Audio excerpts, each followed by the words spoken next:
effect of direct taxation had been similar in Latin America to what it is in Europe, then the reduction in inequality in Latin America would be 3 times greater.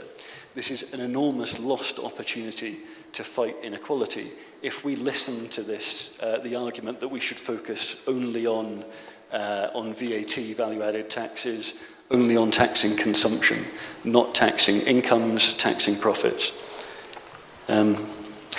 This is from the early 2000s in Brazil. This just gives you a sense of how important this problem is.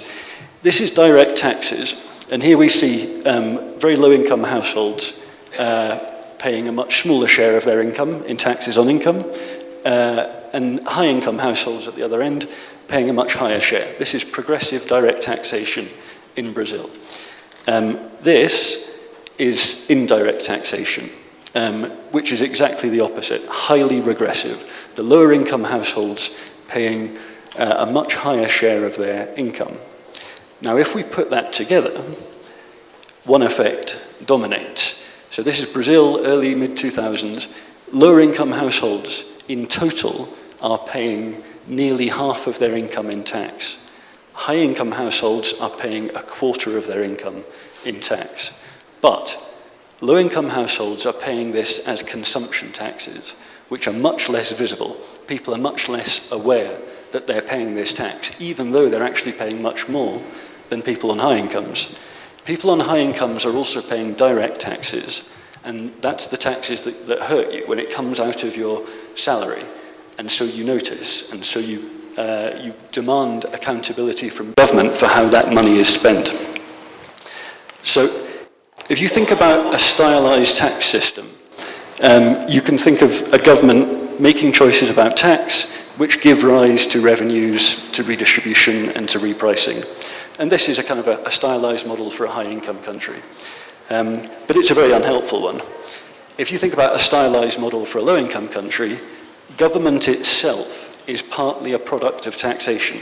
The tax system that we choose is a determinant of how good, how responsive and accountable the government is. And we need to think about that making tax choices. So going back to this graph, the bigger problem here, although this is driving higher inequality, and this is not just Brazil in that period, this is many countries look the same, but there's a political problem here too. What we're doing is empowering the people on higher incomes who are paying less of their income in taxes, but more direct taxes. These are the people who we are empowering to hold government to account. The people on lower incomes are paying much more of their income in tax, but it's as consumption taxes. And the effect politically is they are much less likely to hold government to account. Now, there are probably people from 40, 50 countries in this room. You can think yourselves about the inequalities between groups, the ethno-linguistic groups, the regional groups in your countries.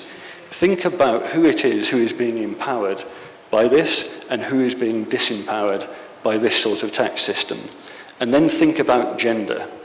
Overwhelmingly, men will be overrepresented in the high-income groups who are being empowered to hold government to account.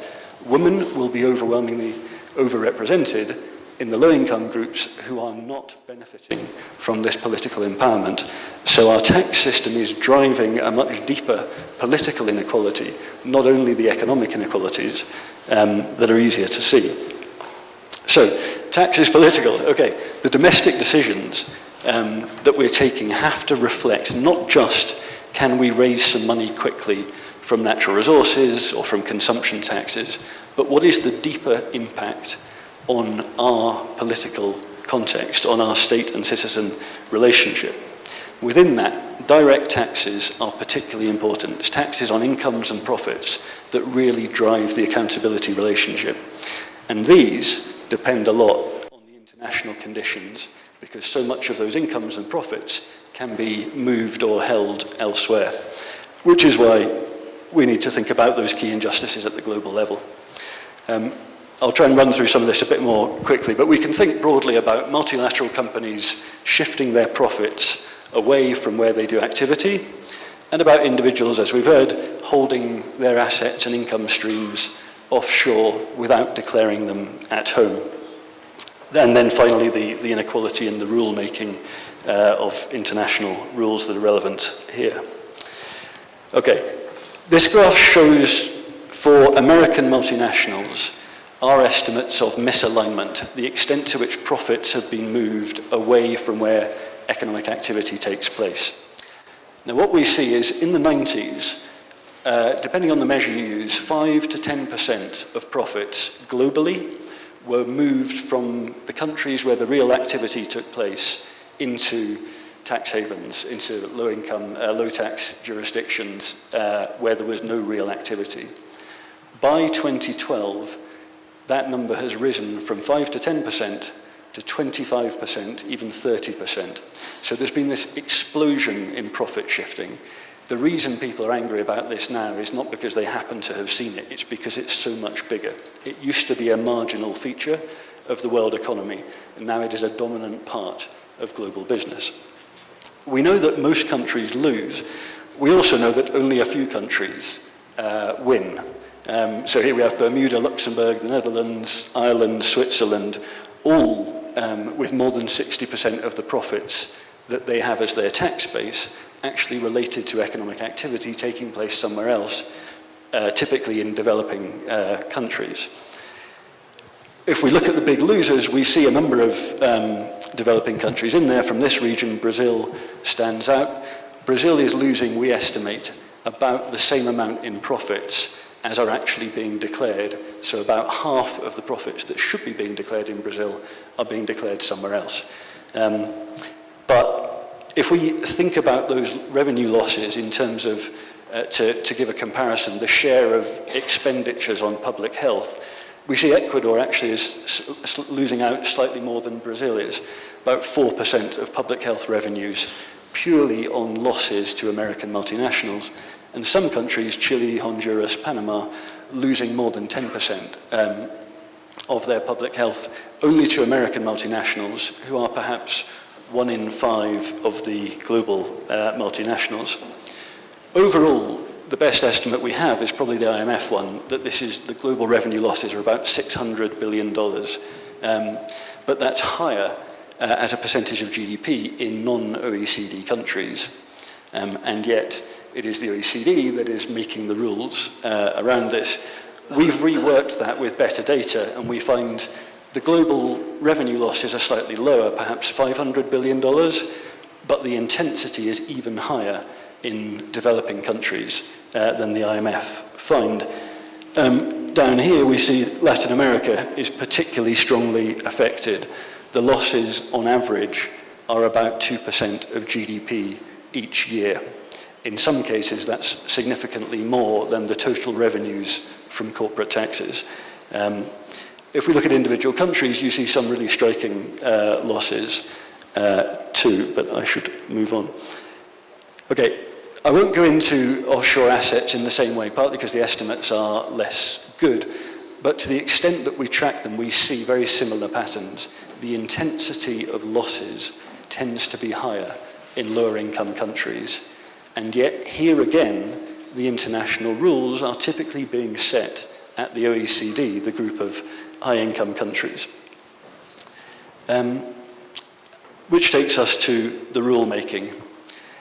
Since the Tax Justice Network was established in 2003, the proposals that we put forward in the first few years, which were written off as radical utopian ideas, have become the global policy agenda. Country-by-country reporting by multinationals, public registers of the beneficial ownership of companies, trusts and foundations, automatic exchange of information between jurisdictions. All of these, by 2013, had become the agenda for the OECD. And yet, in every single area, the access to information is much, much greater for high-income countries, with the result that even though we've made improvements, it's actually worsened the global inequalities in taxing rights that developing countries face. So our progress to date has made things worse. The question that's left is this political problem. Why is it that we've made so much progress and yet it's exacerbated the global inequalities? I don't want to blame the OECD itself. The OECD works for its members, the members look out for their own interests, and their interests are not the same as the interests of lower income countries. The problem is how we get to a position where we have global rule-making processes taking place in a globally representative space. That space cannot be the OECD. And if we continue with the OECD, in any expectation, we will have the same problem. And so, the question for the 2 days here, and I think for the G77 over the next year, is what does that global rule-making body look like, and how do we get there from here? How do we convince the people who need to give up power for that to happen that they should do it? And without that, we will not make the kind of progress we should. But the opportunity is here. Aprovecha. You'll never have a president of the United States who is so against multilateralism. If the G77 wants to take on the mantle of leading multilateralism, the door will never